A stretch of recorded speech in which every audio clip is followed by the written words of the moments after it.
Happy new year every one. Goa, ഞാൻ ഇപ്പം നിൽക്കുന്നത് ഗോവയിലാണ്. ഗോവ റെയിൽവേ സ്റ്റേഷനിലാണ്. ഞങ്ങൾ ഗോവ നോർത്ത് ഗോവയും സൗത്ത് ഗോവയൊക്കെ പോയി കണ്ടു. വിശുദ്ധ ഫ്രാൻസിസ് സേവ്യർ പുണ്യതാതൻ്റെ തിരുശരീരം കണ്ടു. ജീവിതത്തിൽ കൊടുവിള എന്ന കൊച്ചു ഗ്രാമത്തിൽ ജനിച്ചപ്പോൾ വിശുദ്ധ ഫ്രാൻസിസ് സേവ്യർ പുണ്യാളൻ്റെ തിരുശരീരം കാണണമെന്ന് വലിയ ആഗ്രഹമായിരുന്നു. എന്തായാലും അത് കാണാൻ സാധിച്ചു. പക്ഷെ അവിടെ ഫോട്ടോയൊന്നും അലൗഡ് അല്ലായിരുന്നു. അപ്പോൾ അത് കാരണം ഫോട്ടോ എടുക്കാൻ പറ്റിയില്ല.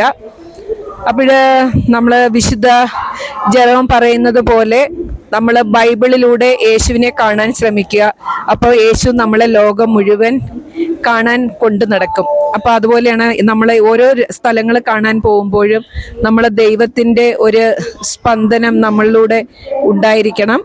അപ്പോൾ ഗോവ എപ്പോഴും സൂപ്പറാണ്. ഗോവയിലൂടെ വരുമ്പോൾ എനിക്ക് ഏറ്റവും ഇഷ്ടത് പലതരം വിഭവങ്ങളാണ്. പക്ഷെ നമ്മൾ ഗോവയിൽ വാഗയിലും പിന്നെ ഒത്തിരി കടൽ തീരങ്ങൾ നമ്മൾ പോയി. ബോഗ്മാളു ബീച്ചാണ് എനിക്ക് പക്ഷേ ഏറ്റവും കൂടുതൽ ഇഷ്ടപ്പെട്ടത്.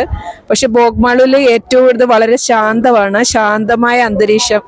അവിടെ നമുക്ക് കളിക്കുകയും കുറേ ദിവസം നമ്മൾ റഷ്യക്കാരുമായിട്ട് വോളിബോളൊക്കെ കളിച്ചു.